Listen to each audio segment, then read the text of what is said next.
अस्सलाम वालेकुम नाज़रीन, आप देख रहे हैं प्रोग्राम दो टोक। मैं हूं किरण नाज। ईरान जंग को शुरू हुए 60 रोज़ हो चुके हैं, जंग बंदी शुरू हुए 25 दिन हो गए हैं, लेकिन ताहाल इस जंग के इख्तिताम की कोई खबर नहीं आ रही है। कांग्रेस को भेजे गए खत में सदर ट्रंप कह रहे हैं कि सीज फायर के बाद लड़ाई खत्म हो चुकी है, इसलिए अब जारी रखने के लिए कांग्रेस की इजाज़त की ज़रूरत नहीं है। लेकिन साथ ही फिर ये भी कह रहे हैं कि अमरीका मकासद के हुसूल तक ईरान जंग से बाहर नहीं निकलेगा। इससे पहले कल ईरान ने अमेरिका को नज़रसानी शुदा तजावीज़ पाकिस्तान के जरिए भेजी थी, जिसे अमेरिकी सदर ने मुस्तरद कर दिया था। अब इत्तलात ये आ रही हैं कि ईरान जोहरी मुज़ाकरात से पहले अमरीकी नाकाबंदी का खात्मा चाहता है, लेकिन अमेरिका का बनाए हुर्मुज़ छोड़ने का फिलहाल कोई इरादा नज़र नहीं आ रहा। इस तमाम टेंशन के दौरान 2 हफ्तों में 14 और 15 मई को अमरीकी सदर ट्रंप का चीन का दौरा शेड्यूल है। अक़वाम मुत्तहिदा में चीन के सफ़ीर ने कहा है कि अमरीकी सदर दौरा चीन में आबनाए हुर्मुज़ और जंगबंदी पर बातचीत भी होगी। दूसरी तरफ इसराइल को खुश करते करते ट्रंप एक एक करके अपने तमाम इत्तेहादियों को खोते जा रहे हैं।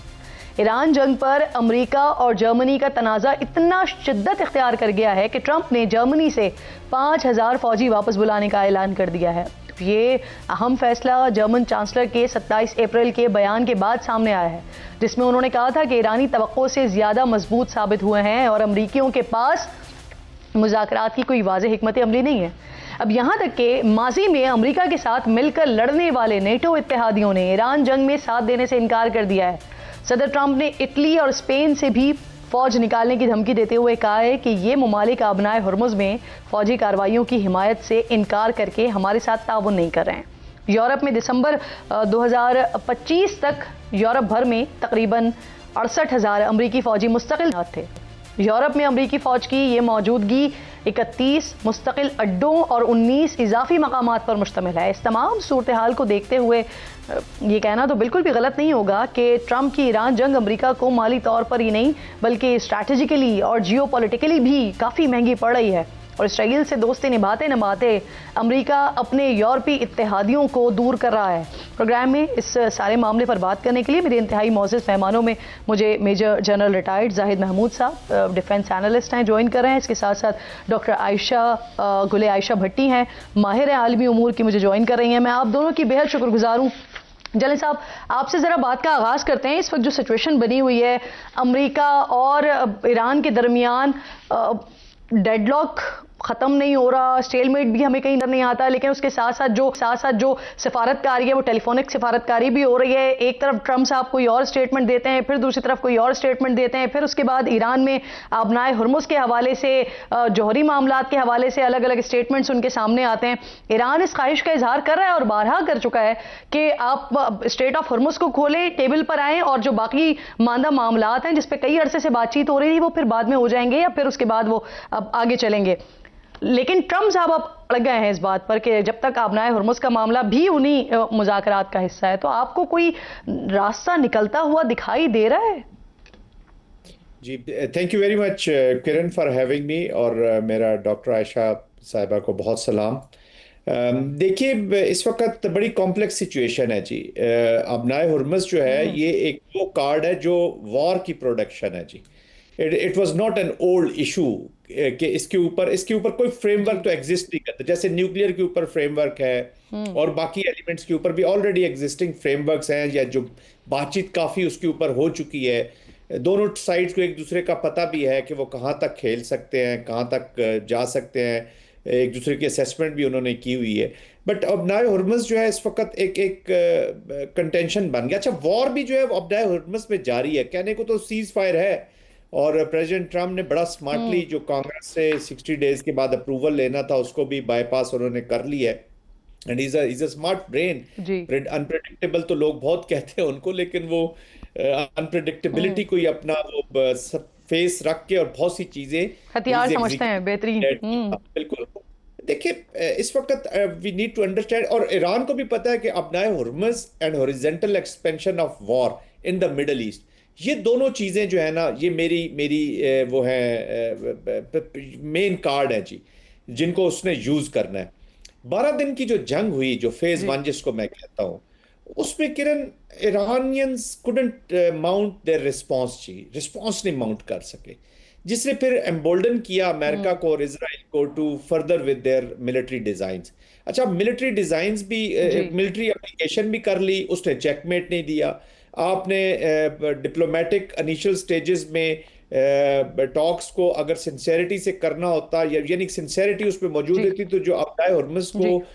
अमेरिका ने ब्लॉक किया, वो एक उसने स्कटल कर दिया। और हम्म। अमेरिका की ख्वाहिश थी कि मैं अभी पॉलिसी कैप्चुलेशन ईरान की टॉक्स पे कर लूं, और अब वो इकोनॉमिक स्ट्रेंगलिंग की तरफ आ हम्म। रहे हैं, ताकि वो कहते हैं कि अगर इकोनॉमिक स्ट्रेंगलिंग से भी नहीं होगी तो फिर तो I have nothing to have जी with me on the table. बिल्कुल तो ठीक, प्रॉब्लम बिल्कुल ठीक। उसकी इसी इसी बात को कंटिन्यूएशन है। आपने बड़ी इंपॉर्टेंट बात की है जनरल साहब। इसी बात को मैं आगे बढ़ाऊंगी आयशा साहिबा की तरफ। आयशा साहिबा, ईरान ने 2 बार अमेरिका को तजावीज़ भेजी, लेकिन डोनाल्ड ट्रंप ने उसे मुस्तरद कर दिया। इससे पहले का जो सिनेरियो था उसमें हमारे सामने ये कांग्रेस से इजाज़त वाली बात भी थी, फिर आगे उनके मिड टर्म इलेक्शंस भी हैं, फिर उनका चाइना का विजिट भी है, और फिर 4 जुलाई को उनके 250 साल भी मुकम्मल हो रहे हैं। तो ये सारी चीज़ें जो पाइपलाइन में मौजूद थी, इसे देखते हुए लगता था कि डोनाल्ड ट्रंप बहुत ज़्यादा हैपेजिट में है। वो चाह रहे थे कि जल्द से जल्द मामला निपटे, जल्द से जल्द डील हो। लेकिन अभी पिछले कुछ दिनों में सिचुएशन ने, टेबल ने बिल्कुल टर्न लिया है। ऐसा महसूस होता है कि अब डोनाल्ड ट्रंप, जो कि कह भी चुके हैं कि उनको नहीं लगता कि ईरान के साथ जल्द मामला फाइनलाइज हो जाएंगे, जबकि अब ऐसा लगता है कि अब ईरान इस पोजीशन में आ गया है कि वो चाहता है कि जल्द से जल्द डील हो जाए। तो ये टेबल ने टर्न कैसे लिया, और फिर अब आपको क्या लगता है कि अब कौन, आपको लगता है कि पहले कौन आई बिलिंग करता हुआ नजर आ रहा है आपको? बहुत शुक्रिया किरण, और आप बिल्कुल ठीक कह रही हैं। जब ये वॉर स्टार्ट हुई थी तो उस वक्त ईरान को वो सिनेरियो अच्छा लग रहा था, जिसमें वो अमेरिकन बेसिस को जहाँ पे मिडल ईस्ट में थी उनको जी टारगेट कर रहा था, और फिर दूसरी तरफ से भी रिएक्शन आ रहा था।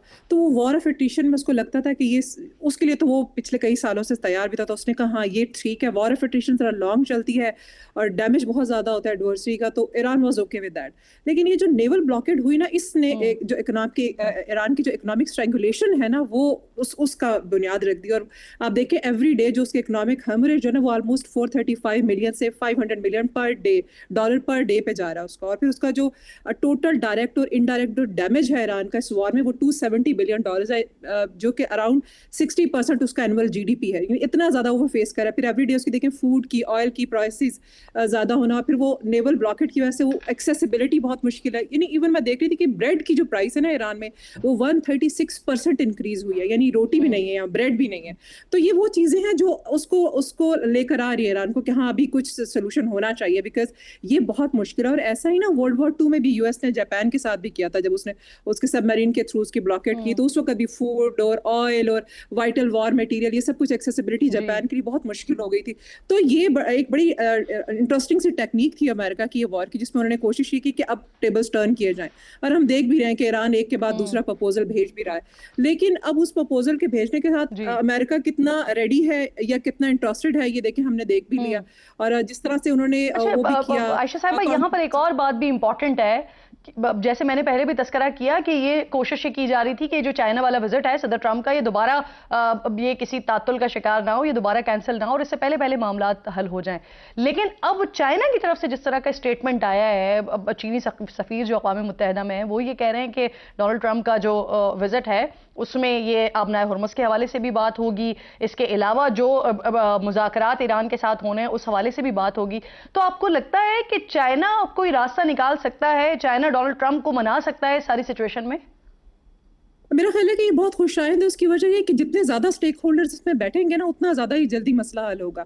और चाइना के तो स्टेक्स भी इन्वॉल्व है इसके अंदर। इससे पहले भी जो जेसीपी हुई कि इनकी 2015 में जो इनकी डीलिंग हुई थी ना न्यूक्लियर, उस पर भी बहुत सारे इंटरनेशनल प्लेयर्स साथ बैठे हुए थे, जिसका ईरान बार बार तस्करा भी करता है कि जितना ज्यादा मेच्योर लीडरशिप आकर बैठेगी। इसी तरह इसी वजह से वो उनका रशिया का भी विजिट हमने देखा, जो राक्षी साहब का विजिट था, वो इसीलिए था ना कि वो जितने ज्यादा इंटरनेशनल प्लेयर्स रिस्पॉन्सिबिलिटी से आके इसमें बैठेंगे, जिनके स्टेक्स इन्वॉल्व है, तो उतना जल्दी ये मसला हल भी होगा। और मेरा ख्याल है कि ये बहुत खुशाइंद है कि एवरी डे हम एक डेवलपमेंट देख रहे हैं, ऑल्दो कि कुछ ऐसी चीजें आती हैं जो वापस हमें लगता है आप चीजें इस वापस जा रही हैं, स्टेटमेंट को लेकर ऑप्टिमिस्टिक हैं, आप समझती हैं कि खुशाइंद होगा। मैं चाह रही हूँ एक जरा आज का एक जुमला, क्योंकि पाकिस्तान के हवाले से जब जब डोनाल्ड ट्रंप बात करते हैं, और फिर आज बड़ा उनसे सवाल भी हुआ कि एक तरफ नेवल किया हुआ है, दूसरी तरफ पाकिस्तान से जमीनी रास्ता खुल गया है ईरान के हवाले से, तो उन्होंने उसका जवाब जो दिया, उन्होंने कहा कि वो सब कुछ जानते भी हैं, और बाकायदा उन्होंने ये भी कहा कि वो वजीर आजम की और फील्ड मार्शल की बड़ी इज्जत करते हैं। जरा ये सुनिए फिर आयशा साहिबा, आप भी और जनरल साहब आप भी इस पर जवाब दीजिएगा कि ये किस तरह की स्ट्रैटेजी आप देख रहे हैं। सुनवाइए।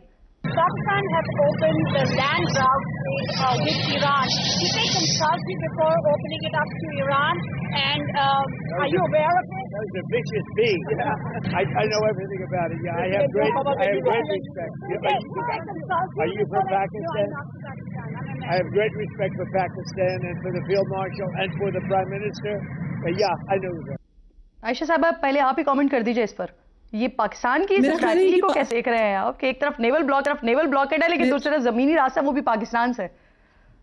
जी, जो 6 रास्ते उन्होंने जो दिए हैं फ्राहम किए, और ये हमें पहले भी लग रहा था कि इसमें जो है वो एक इनका वो एग्रीमेंट हो चुका है और वहाँ अमेरिका की तरफ से भी अप्रूवल आ चुका है। और ये जो ओवरऑल हम देखते हैं कि जितना ज़्यादा पाकिस्तान को अप्रिशिएट किया जाता है, ना सिर्फ डोनाल्ड ट्रंप बल्कि हमने देखा अमेरिका में उनके जो साबिक सेक्रेटरी ऑफ द स्टेट है उनकी बहुत अच्छा उन्होंने एक लंबा इंटरव्यू दिया इसके ऊपर कि पाकिस्तान की डिप्लोमेटिक एफर्ट्स को अप्रिशिएट किया। और इस इतने वॉलेटाइल सिचुएशन के अंदर जब बहुत सारे regional players, international players involve हैं, उसमें पाकिस्तान की डिप्लोमेटिक सक्सेस है, जिस तरह से पाकिस्तान नेविगेट कर रहा है, सबके साथ चलना, सबकी बात को सुनना और फिर साथ अपने नेशनल इंटरेस्ट को भी जहन में रख के चलना। ऐसा नहीं है कि हमारा नेशनल इंटरेस्ट कहीं पे अंडरमाइन हो रहा है। तो इससे मुझे लगता है ये बहुत बड़ी हमारी डिप्लोमेटिक सक्सेस है।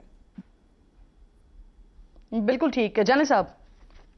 जी देखिए किरण, सबसे पहली बात तो ये देखने की है कि we don't need approval from United States of America. कि Pakistan is a sovereign country number 1 में, ये चीज़ हमें समझ लेनी चाहिए। पाकिस्तान कभी डिक्टेशंस नहीं लेता, और इवन जब पुलवामा और पहलगाम हुआ इंडियन कॉन्टेक्स्ट में तो बहुत प्रेशर्स हमारे ऊपर डाले गए, इंक्लूडिंग अमेरिका, कि जी आप रिस्पॉन्ड न करें। हमने कहा पहले हम जवाब दे दें, फिर उसके बाद देख लेंगे। हमने कहा जी बिल्कुल, कॉल्स भी नहीं लेते जी, पाकिस्तान नहीं लेता, नंबर 1। नंबर 2, ये कुछ सैंक्शन आइटम, लेट्स से कि अगर इंटरनेशनल सैंक्शंस के नीचे कोई चीज़ है या इंटरनेशनल बिजनेसेस को इस तरह अंडर सैंक्शंस है, इंटरनेशनल सैंक्शंस के, which is through United nation and other international organisations, तो फिर तो उसको पाकिस्तान कंसिडर करेगा। पाकिस्तान 900 किलोमीटर की एक हमारा बॉर्डर है, हमारा नेबर है, ब्रदरली कंट्री है। दूसरा, आप जो ऑफ रैम्प कर रहे हैं सारी एफर्ट, ये पाकिस्तान के लिए नंबर 1 पे नहीं है, ये नंबर 1 है अमेरिका के लिए, नंबर 1 है ईरान के लिए, और ये नंबर 1 है फॉर द रीजन, पूरे रीजन के लिए। और उसके बाद पूरी दुनिया के साथ साथ जब ग्लोबल इशू आता है तो उसमें of course Pakistan is most impacted than we are also. तो ये लीवरेजेस आपकी तब जब आप एक न्यूट्रल, ट्रांसपेरेंट और with and most trusted conduit के तौर पे अगर आप बातचीत कराएंगे तो आपकी इफेक्टिवनेस ज्यादा होगी जी। ये नहीं हो सकता कि आप वन साइडेड ज्यादा होगी। बिल्कुल आप दुरुस्त कह रहे हैं सर। आप मेरे साथ ही मौजूद हैं आयशा साहिबा, मैं आपकी बेहद शुक्रगुजार हूँ इस सारे मामले पर आप बात कर रही थी। जनरल साहब, एक और भी बड़ा अहम मामला है, ये जो एक रिपोर्ट आई है अभी, उसमें जिस तरह के तालिबान रजीम के हवाले से जो कुछ बताया गया और जो हमने माजी में देखा भी कि अमेरिका के विथड्रॉल के बाद फिर वो दोहा मुज़ाकरात, जिसके बाद वहाँ पे हुकूमत बनी थी लेकिन नहीं हो पाया, और जो कुछ इस वक्त चल रहा है, तालिबान रजीम है, उन्होंने इक़्तिदार संभाला हुआ है, उनके अपने कई सारे डिस्प्यूट्स हैं और इस डिस्प्यूट में हम देखते हैं कि वो रियासती किरदार भी नहीं अदा कर पा रहे हैं। फिर जो सरहदी बंदिश हुई है इस सारे सिनेरियो के बाद जो पाकिस्तान और अफगानिस्तान के दरमियान हो, उसके बाद जो अब वोट्स आ रही हैं उसमें यौमिया तकरीबन $10 लाख का नुकसान हो रहा है अफगानिस्तान को। कलदम TTP के जो 6000 दहशतगर्द हैं वो अफगानिस्तान में मौजूद है, ऐसा UN की रिपोर्ट बता रही है। बच्चियों की तालीम के हवाले से भी अफगान रजीम में शदीद इख्तिलाफात इस वक्त पाए जाते हैं। तो कैसे देखते हैं आप इस सारी सिचुएशन को? एक तरफ जो तालिबान रजीम है वो ना किसी की सुनने को तैयार है, ना कुछ करने को तैयार है, और जो वहाँ की अवाम है वो जिस तरह से परेशान है, सरहदें बंद है, बच्चियां स्कूल्स नहीं जा सकती, सिर्फ पड़ोसी मुल्क के लिए ही नहीं, वो खुद अपने लिए, अपनी अवाम के लिए भी बहुत बड़ा मसला बन चुके हैं, एक थ्रेट ही बन चुके हैं बल्कि अफगान तालिबान। बिल्कुल, देखिए ये जो एस्पेक्ट किरण आपने हाईलाइट किए हैं, this are very important aspects. हम को पहले पूरी दुनिया भी इसमें शामिल और हमारा रीजन भी इसमें शामिल, वो सारे अफगानिस्तान को एक सिक्योरिटी का मसला तो समझते हैं, उसके अंदर जो टेररिज्म है उसको भी समझते हैं, जो वो इंटरनेशनल टेररिज्म को एक्सपोर्ट कर रहा है उसको भी समझते हैं, ये जो नया उनका मास्टर आया है इंडिया, उसकी इन्वॉल्वमेंट को भी समझते हैं। कोई इसको नहीं समझ रहा तो ये अफगानिस्तान का जो गवर्नेंस का इशू है for the people of Afghanistan, उसको कोई समझ नहीं रहा। अगर हम तालिबान की बात करते हैं कि जी वहां पर मौजूद है, हमारे लिए सिक्योरिटी का मसला है, तो तालिबान का वहां मौजूद होना, ये जो अभी आपने इशारा किया कि $10 लाख योमिया उनको नुकसान हो रहा है, उनके बॉर्डर्स बंद हैं उनकी, तो ये उनके लिए भी तो उतना बड़ा, दिस इज नेशनल इंटरेस्ट होना चाहिए अफगानिस्तान का। It is in the interest of the Afghanistan कि वो इस गंद को निकाले और अपनी गवर्नेंस की तरफ। कब तक आप भीख के पैसे, 40%, अराउंड 42% तो आपको ये जो एड सी मिलती है, नॉट कर्जे भी नहीं है, एड मिलती है, वो एड आज कोई बंद कर दे आपको, तो आप किधर जाएंगे? जीडीपी आप क्लेम तो बड़ा कर रहे हैं कि जी मेरी बड़ी जीडीपी है, वहां पे जो पर कैपिटा इनकम है वो किधर जा रही है? जितने वो ये पाकिस्तान के ऊपर हमले करते हैं या पाकिस्तान के अंदर धमाके करते हैं, एक्चुअली ये धमाका वो अपने ऊपर ही कर रहे हैं। जब आपका ट्रेड बंद हो गया या आपके इलीगल स्पेक्ट्रम से आप जुड़ो, इनका मुल्ला और इनका militant commander, they all are associated with the illegal trade, उसी का फायदा उठाते हैं, चाहे वो नारकोटिक्स की डोमेन में हो, चाहे स्मगलिंग की डोमेन में हो, चाहे वेपन स्मगलिंग की डोमेन में हो। ये समझ रहे हैं कि $7.1 बिलियन का जो वेपन पड़ा है, इसी से इंटिमिडेशन कोरिजन से हम हुकूमत में भी रहेंगे, लोगों को भी डरा के रखेंगे। आपने खवातीन की बात की, इसका मतलब है कि 50% खवातीन तो उन्होंने निकाल दी अपने सिस्टम के अंदर ही, जो अफगानिस्तान को आगे लेके जा सकती है। और ये वो खवातीन है जो हाउस होल्ड इंडस्ट्री से, कोई स्कूलों में पढ़ा के, कोई हेल्थ के कामों में करके ये प्रोग्रेस कराती पूरी सोसाइटी को। Meaning there by they are not interested, वो अपनी अफगानिस्तान की एग्जिस्टेंस में इंटरेस्टेड नहीं है, वो सिर्फ अपनी एग्जिस्टेंस में इंटरेस्टेड है। एंड इसका दुनिया को इस चीज का अंदाजा करना चाहिए, नॉट ओनली पाकिस्तान मैटर। और फिर जनता ज्यादा इंटरेस्टिंग सिचुएशन ये कि वो मुल्क जो काफी अरसे तक अफगानिस्तान को सपोर्ट करता रहा, अफगानिस्तान की इन हरकतों की वजह से पाकिस्तान ने तो अपना सेंट्रल एशिया में रसाई के लिए अपना मुतबादिल रास्ता ढूंढ लिया ना, अब अफगानिस्तान का मुस्तकबिल क्या होगा, ये एक बहुत बड़ा सवालिया निशान है। बहुत शुक्रिया आपका मेजर जनरल जाहिद में साथ मौजूद थे। हम मामलात पर गुफ्तगू कर रहे थे। नाज़रीन, 28 फरवरी को ईरान पर अमरीकी और इसराइली हमलों के आगाज के बाद से बेसिकली अब तक पाकिस्तान में हुकूमत 4 मरतबा पेट्रोल की कीमतों में इजाफा कर चुकी है। ईरान जंग से पहले पाकिस्तान में पेट्रोल की जो फी लीटर कीमत थी वो 267 रुपए थी, जबकि डीजल की जो फी लीटर कीमत थी वो तकरीबन 281 रुपए थी। लेकिन अब ईरान जंग के 60 दिन बाद पाकिस्तान में पेट्रोल और डीजल का एक लीटर अवाम को 400 रुपए से जायद में पड़ रहा है। और हुकूमत मुसलसल यही कह रही है कि वो ये इजाफा वो थोड़ी कर रहे हैं, बल्कि तो ईरान जंग के असरात का नतीजा है। और पेट्रोल सिर्फ पाकिस्तान ही नहीं बल्कि पूरी दुनिया में ही महंगा हो रहा है। तो हुकूमत की बात किसी हद तक तो चले काबिल कबूल है कि ईरान जंग की वजह से आलमी मंडी में तेल की कीमतें बढ़ने से पाकिस्तान में भी इजाफा हो रहा है, लेकिन हुकूमत की पूरी बात दुरुस्त नहीं है। ख़ास तौर पर खित्ते के आसपास के ममालिक में पेट्रोल की कीमतों में इजाफे से मुताल्लिक हुकूमत के बयानात गलत हैं, बिल्कुल गलत हैं। वो कैसे, ज़रा आपको सारी तफसीलात बताती हूँ। ईरान जंग के आगाज़ के बाद से दुनिया भर में 95 ममालिक में पेट्रोलियम मसनूआत की कीमतों में इजाफा देखा गया। बरे आज़म एशिया की वहाँ पाकिस्तान, मलेशिया और म्यांमार ही ऐसे ममालिक हैं कि जहाँ ईरान जंग के बाद से अब तक पेट्रोल की कीमतों में 50% से ज़ायद इजाफा हो चुका है। जबकि हमारे ही पड़ोस में मौजूद है बांग्लादेश, इन 60 दिनों में पेट्रोल की कीमत में सिर्फ 16% तक इजाफा किया गया है। जबकि भारत में जंग के इस अरसे में पेट्रोल की कीमतों में कोई इजाफा नहीं हुआ। इन दोनों ममालिक ने आलमी मंडी में ईरान जंग के सबब तेल की बढ़ती कीमतों का बोझ अवाम को मुंतकिल करने के बजाय खुद बर्दाश्त किया। बांग्लादेश में पेट्रोल की कीमतों में वाहिद इजाफा जंग शुरू होने के 48 रोज बाद यानी 18 अप्रैल को 19 रुपए फी लीटर हुआ और कीमत 116 से बढ़कर 137 हो गई है। इसके बाद से आज तक वहाँ कीमतें नहीं बढ़ाई गई हैं। बांग्लादेश अपनी ज़रूरत का 95 मशरक़ वस्ता ममालिक बशमूल ईरान, सऊदी अरब, यूएई, कतर, ओमान, कुवैत और इनके अलावा भारत, सिंगापुर और मलेशिया से दरामद करता है। तो फिर बांग्लादेश ने कैसे कीमतों में पाकिस्तान की तरह इजाफा नहीं किया और कीमतें मुस्तहकम भी रखी? इसकी वजह उनकी लॉन्ग टर्म प्लानिंग है। ईरान जंग के आगाज़ के बाद शुरू होने वाली गैर यकीनी सूरत हाल के बाद बांग्लादेश में मुख्तलिफ गाड़ियों के लिए पेट्रोल खरीदने की जो हद है वो मुकर्रर कर दी गई और इस फैसले पर सख्ती से अमल दरामद भी करवाया गया। रही बात भारत की, तो भारत अपनी तेल की भारी ज़रूरियात के पेश नज़र खाम तेल की दरामदात को 41 ममालिक तक ले जा चुका है। रूस से रियायती कीमतों पर तेल की खरीदारी के साथ साथ तकरीबन 1.5 अरब आबादी वाले मुल्क में हुकूमत ने पेट्रोल और डीजल पर खुसूसी इजाफी एक्साइज ड्यूटी में कमी की है। भारतीय हुकूमत ने पब्लिक सेक्टर की ऑयल मार्केटिंग कंपनीज को कीमतें मुस्तहकम रखने की हिदायत की है, जिन्होंने कीमतों में इजाफा नहीं किया। पड़ोस से निकलकर अगर हम पेट्रोल की कीमतों में इजाफे का रुझान देखने के लिए मगरिब की तरफ भी जाते हैं ना, तो वहाँ भी अमेरिका जिसने ये जंग छेड़ी है, वहाँ इन 60 दिनों में मजमूई तौर पर 42% पेट्रोल की कीमतें बढ़ी हैं। जबकि उसी के पड़ोस में मौजूद है कनाडा, वहाँ 24%, बरतानिया में पेट्रोल की कीमतों में 19% इजाफा हुआ है। अब वापस आइए पाकिस्तान, आपको बताते हैं कि क्या वाकई ईरान जंग की वजह से ही आए रोज पेट्रोल की कीमतों में इजाफा भुगत रहे हैं हम। सूरत हाल मुख्तलिफ है ज़रा। पाकिस्तान में 1 लीटर पेट्रोल की कीमत में 32% टैक्सेस यानी 129 रुपए 72 पैसे शामिल हैं, जबकि 23 रुपए 72 पैसे कस्टम ड्यूटी अलग से हैं। हम और आप फी लीटर पेट्रोल पर 103 रुपए 50 पैसे लेवी और 2 रुपए 50 पैसे क्लाइमेट सपोर्ट लेवी भी अदा कर रहे हैं।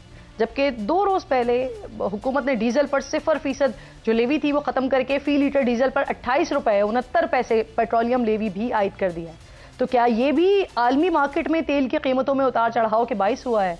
यहाँ सूरत हाल कुछ यूं है कि FBR मुसलसल अपना टैक्स टारगेट हासिल नहीं कर पा रहा है और रबा माली साल के 10 माह में शॉर्टफॉल 683 अरब रुपए पर पहुंच गए। सीनियर सहाफ़ी हैं शहबाज राना, उनकी खबर के मुताबिक FBR के शॉर्टफॉल की वजह से IMF ने 53 रुपए लेवी लगाने का कहा था, जिसके बाद हुकूमत ने IMF से ये काम 2 मरहलों में करने की बात की है।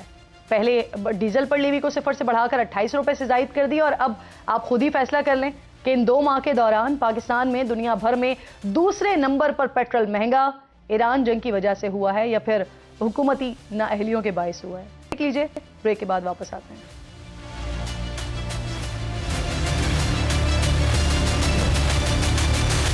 प्रोग्राम में एक बार फिर आपको खुशामदीद कहती हूँ। पाकिस्तान में इस वक्त सियासी माहौल क्या है, पाकिस्तान तहरीक इंसाफ का सियासी माहौल इस वक्त क्या है, इस सेगमेंट में ज़रा इस पर बात करते हैं, क्योंकि इमरान खान की रिहाई के लिए पाकिस्तान तहरीक इंसाफ ने जलसे करने का ऐलान किया है। महमूद अचकज़ई हो गए, पाकिस्तान तहरीक इंसाफ हो गई। ये कह रहे हैं कि अब माहौल बनाया जा रहा है इमरान खान को माइनस करने का, तो इसके लिए ताकि ये माइनस ना हो और उनकी रिहाई हो, इसलिए वो गली गली जाएंगे और गली गली जाकर जो है वो खान साहब की रिहाई के हवाले से काम करेंगे। सवाल यहाँ पर यह है कि जो काफ़ी अरसे से जलसे भी हो रहे हैं, एहतजाज भी हो रहे हैं, तहरीकें भी हो रही हैं, जब वो कुछ हासिल नहीं कर पाए जो खान साहब की रिहाई के तौर पर हासिल करना चाह रहे हैं, तो इस बार क्या ऐसा नया होगा जो मिल जाएगा पाकिस्तान तहरीक इंसाफ को और कैसे मिलेगा? अली मोहम्मद खान साहब साथ मौजूद हैं, मेरे इंतहाई मोअज़्ज़ज़ मेहमान हैं। बेहद शुक्रगुजार हूँ आपकी। खान साहब, सबसे पहले ये फरमाइए कि जो सारा सिनेरियो इस वक्त बना रहे हैं पाकिस्तान तहरीक इंसाफ एक बार फिर गली गली जाने की बात कर रही है। महमूद अचकज़ई साहब कह रहे हैं कि माहौल ऐसा बनाया जा रहा है कि खान साहब को माइनस किया जाए।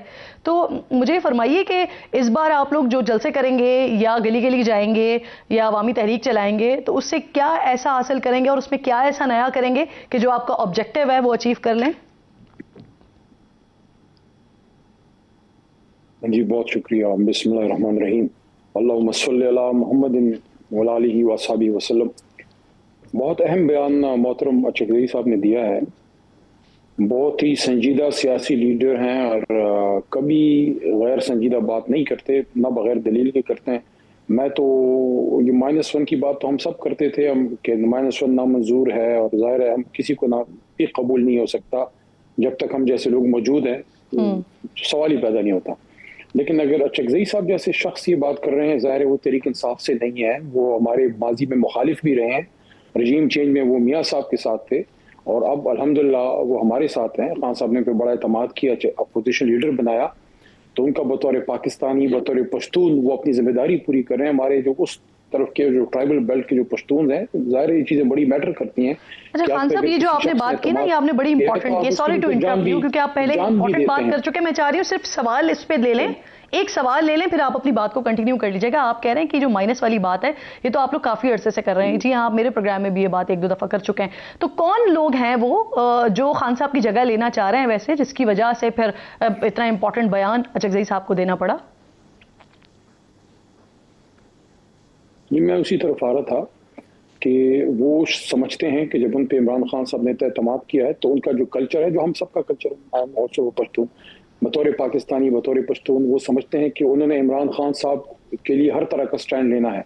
अब मुझे नहीं पता कि वो किस हवाले से माइनस की बात करें। पॉलिटिकली माइनस की तो अगर आप देखें तो यस, निज़ाम कोशिश कर रहा है कि खान साहब को जेल में डाला है, 1000 दिन हो गए हैं, उनकी जमात तोड़ी, फलाना जो कुछ है उस डिटेल में नहीं जाता, आपको सारा पता है। लेकिन अगर कोई और इशू है तो मैं इस पे ये कहूंगा अपनी लीडरशिप को और ज़ई साहब को भी, इवन अगर मैं भी हूँ, मुझे कोई इन्फॉर्मेशन हो तो फिर हमें वो चीज़ें, मैं समझता हूँ ऐसी कोई चीज़ है तो उसको पब्लिक ज़रूर कीजिए, क्योंकि इमरान खान साहब की ज़िंदगी से अहम तो कोई चीज़ नहीं है ना।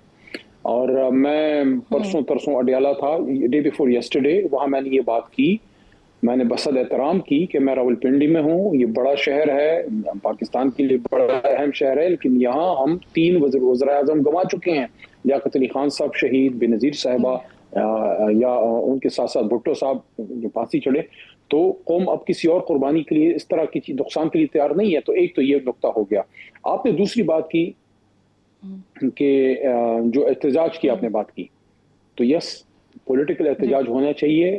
मैं जमात को भी कह रहा हूँ और मैं समझता हूँ कि जमात इस तरफ जा रही है कि सिर्फ वाली मोहम्मद खान साहब, ये जो मुल्क में एहतजाज, ये जो आप बात कर रहे हैं ना कि आप जिंदगी के हवाले से ये मामलात ले गए, तो इससे पहले भी क्योंकि पाकिस्तान तहरीक इंसाफ की जानिब से ये नैरेटिव बनाया गया, तो उस पर हुकूमत बबांगे दौल कहती है कि वो स्टेट की जिम्मेदारी है, हमारे कैदी हैं और हमारी जिम्मेदारी है, और हम ऐसा इस बात को जो है आगे बढ़ने भी नहीं देंगे कि जो बात की जाती है। अब आप मुझे एक तो ये भी फरमाइए, कल वज़ीर आज़म के जो सियासी मुशीर है राना सनाउल्लाह साहब, उन्होंने, वो अब साड़ा आलम साहब के प्रोग्राम में मौजूद थे, और उन्होंने ये कहा कि जिस वक्त अली अमीन गंडापुर साहब ने बात करना शुरू की, जब हमारी बात सुनना शुरू की तो उन्हें हटा दिया गया।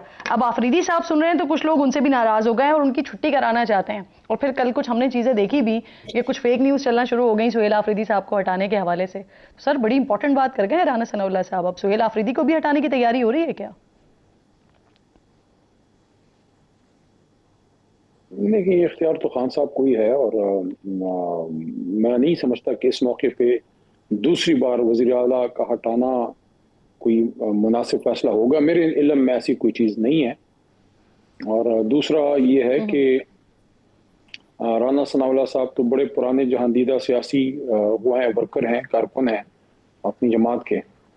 तो अगर हुकूमत की तरफ से कोई डायलॉग की ऑफर आज भी है, मुझे तो इल्म नहीं है, लेकिन अगर ऐसी कोई ऑफर है तो जो लोग हमारी तरफ से इसके लिए नामजद हैं, अचकज़ई साहब हैं, नासिर अब्बास साहब हैं, या जो बाकी क़यादत है, जो मेन ओहदे हैं वो मैटर करते हैं, चेयरमैन, जनरल सेक्रेटरी या सूबाई सदूर, अगर कोई ऐसी बात है तो उसको अवेल करना चाहिए, उसको ज़ाया नहीं करना चाहिए। सियासी मसाइल हैं, इसका हल भी सियासी होगा। तो अगर हुकूमत की तरफ से आज भी कोई ऐसी ऑफर है, मुझे इल्म नहीं है कि है या नहीं, अगर है तो उससे फ़ायदा ज़रूर लेना चाहिए। सही है, आप समझते हैं कि अगर हुकूमत की तरफ से कोई ऑफर हो तो पाकिस्तान तहरीक इंसाफ को उससे फ़ायदा ज़रूर उठाना चाहिए। बहुत बहुत शुक्रिया आपका अली मोहम्मद खान साहब, प्रोग्राम में आप साथ लीजिए। नाज़रीन, ब्रेक के बाद जब वापस आते हैं तो आज लगभग 12 दिन से ज़्यादा हो गए हैं कि जब 11 पाकिस्तानी सोमाली क़ज़ाकों की क़ैद में हैं। फैमिलीज़ कैसी हैं यहाँ पर और हुकूमत की जानिब से उनके लिए क्या किया जा रहा है, इन दोनों नुकात पर बात करते हैं एक छोटे से ब्रेक के बाद।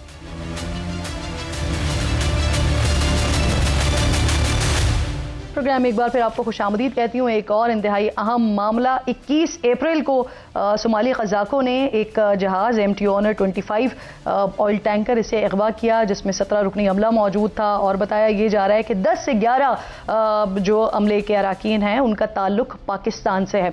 अब मुख्तलिफ लोग फैमिली से बात कर रहे हैं। निहाल हाशमी साहब जो कि गवर्नर सिंध हैं, उन्होंने भी फैमिली से बात की है, लेकिन अभी तक हुकूमती सतह पर क्या हुआ है, क्या फैमिलीज़ का खुद उन लोगों से रब्ता हुआ है, इस पर बात करने के लिए जो अहलियाँ हैं हुसैन यूसुफ साहब की, हुसैन यूसुफ साहब वो शख्सियत जो उन अगवाकारों के पास इस वक्त मौजूद हैं। अमरीन यूसुफ साहिबा मुझे ज्वाइन कर रही हैं। मैं आपके वक्त की शुक्रगुजार हूँ अमरीन साहिबा। सबसे पहले तो ये फरमाइए, तकरीबन 10 दिन से ऊपर हो चुका है इस सारे मामले को, आपके खावन से आखिरी रब्ता कब हुआ, क्या बताया उन्होंने, हालात के हवाले से क्या बताया, और खुदा न खास्ता कोई नुकसान वगैरह तो नहीं पहुँचाया इन क़ज़ाकों ने?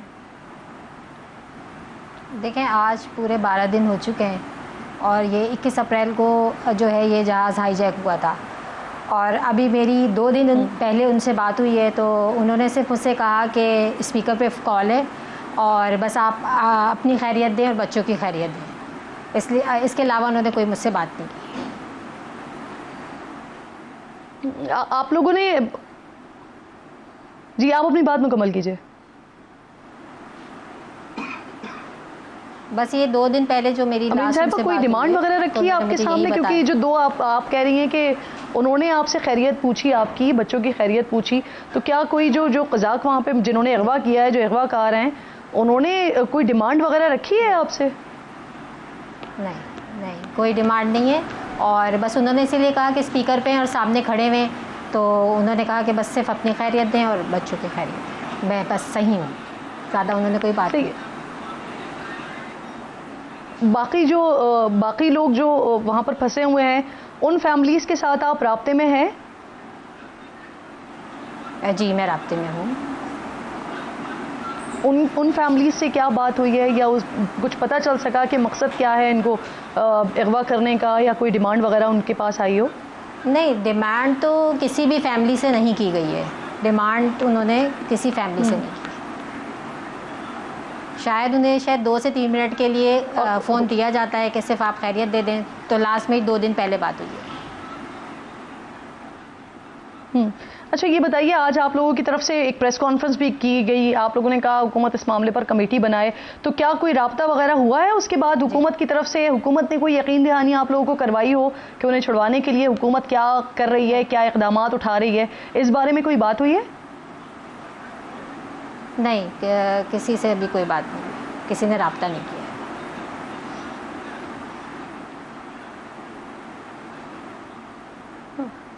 अमरीन साहिबा, कुछ हमारे पास इत्तलात भी आई ऐसी, प्लीज़ इसे कंफर्म भी कीजिएगा कि जब आप लोगों का ये मामला हाईलाइट हुआ है, आप लोगों ने प्रेस कॉन्फ्रेंस वगैरह की है, तो उसके बाद कुछ मज़ीद फैमिलीज़ ने भी आप लोगों को राब्ता किया है और उन्होंने भी बताया है कि उनके जहाज़ों पर भी, जो उनके जहाँ पर फैमिली के लोग अमले के तौर पर सवार थे, उन जहाज़ों पर भी हमला वगैरह हुआ है, उन्हें भी अगवा किया गया है। तो उन लोगों की, वो कितने लोग हैं, कब हुआ है, उसकी कोई डिटेल्स हैं आपके पास?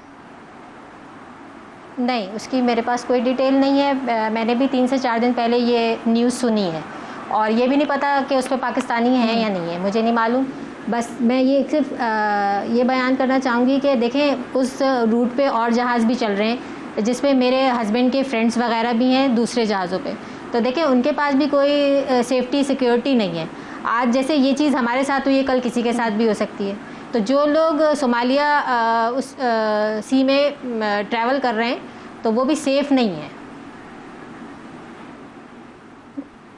वो हमें ये चीज़ अमरीन साहिबा, ये आपके हस्बैंड पहली दफ़ा गए थे या वो जाते रहे हैं, जाते हैं? देखें, ये इस लाइन में तकरीबन इन्हें 25 ईयर्स हो गए हैं, तो ये इनका पहला विज़िट तो नहीं है शिप पे, लेकिन मुख्तलिफ जगहों पे जाते हैं, यूरोप साइट्स पे। और इससे पहले कभी इस तरह का कोई वाक़या, कोई शिकायत इस तरह की आई है, सोमाली क़ज़ाक़ों ने इस तरह का कोई हमला वगैरह किया हो? नहीं नहीं, ऐसा कुछ ये सारा वाक़या पहली दफ़ा हुआ है। अच्छा, आप बता रही कि लॉन्ग टाइम, मतलब 25 साल की रफ़ाकत भी होगी डेफिनेटली फिर उस कंपनी के साथ जिसके साथ वो काम कर रहे हैं, तो ये विजिट्स उनके मुसलसल हो रहे होते हैं। तो ये बताइए कि इस वक्त मौजूदा हालात में आप लोग आवाज़ तो उठा रहे हैं, हुकूमत की तरफ से भी हम ये शुनीद तो सुन रहे हैं, जैसे गवर्नर साहब कह रहे हैं कि हुकूमत पीछे नहीं हटेगी, वफाकी हुकूमत इसके लिए काम कर रही है, लेकिन स्पेसिफिकली वो कंपनी जिसके साथ वो काम कर रहे थे, वो उनकी तरफ से क्या किया जा रहा है? उसकी मेरे पास कोई इन्फॉर्मेशन नहीं है कि कंपनी क्या काम कर रही है या क्या हो रहा है, मेरे पास कोई इन्फॉर्मेशन नहीं। आप लोगों ने पूछा भी नहीं उस कंपनी से? नहीं, मेरी उनसे कोई बात नहीं हुई है कंपनी की।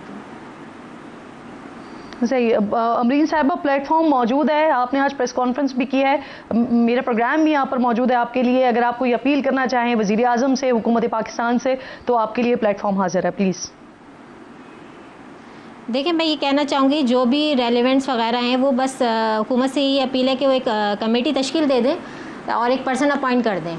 देखें, रियासत जो है हमारी, हमें ये तो इत्मीनान दिलाए कि हर हफ्ते जो है हमें एक अपडेट मिलती रहे कि क्या प्रोग्रेस है, चाहे एक ही बात करें, लेकिन हमें ज़रूर यकीन दहानी कराएं, क्योंकि जिस सिचुएशन में हम चल रहे हैं, ये सिर्फ मेरी फैमिली नहीं है, ये 10 जाने हैं वहाँ।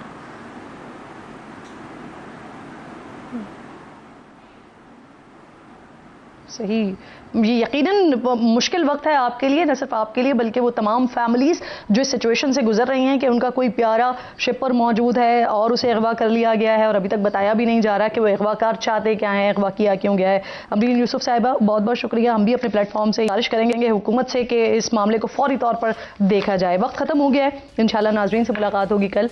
अपना और अपने मुल्क का ख़ास ख्याल रखिए, फ़लस्तीन को, मकबूजा कश्मीर को अपनी दुआओं में याद रखिए। अल्लाह ने के बाद।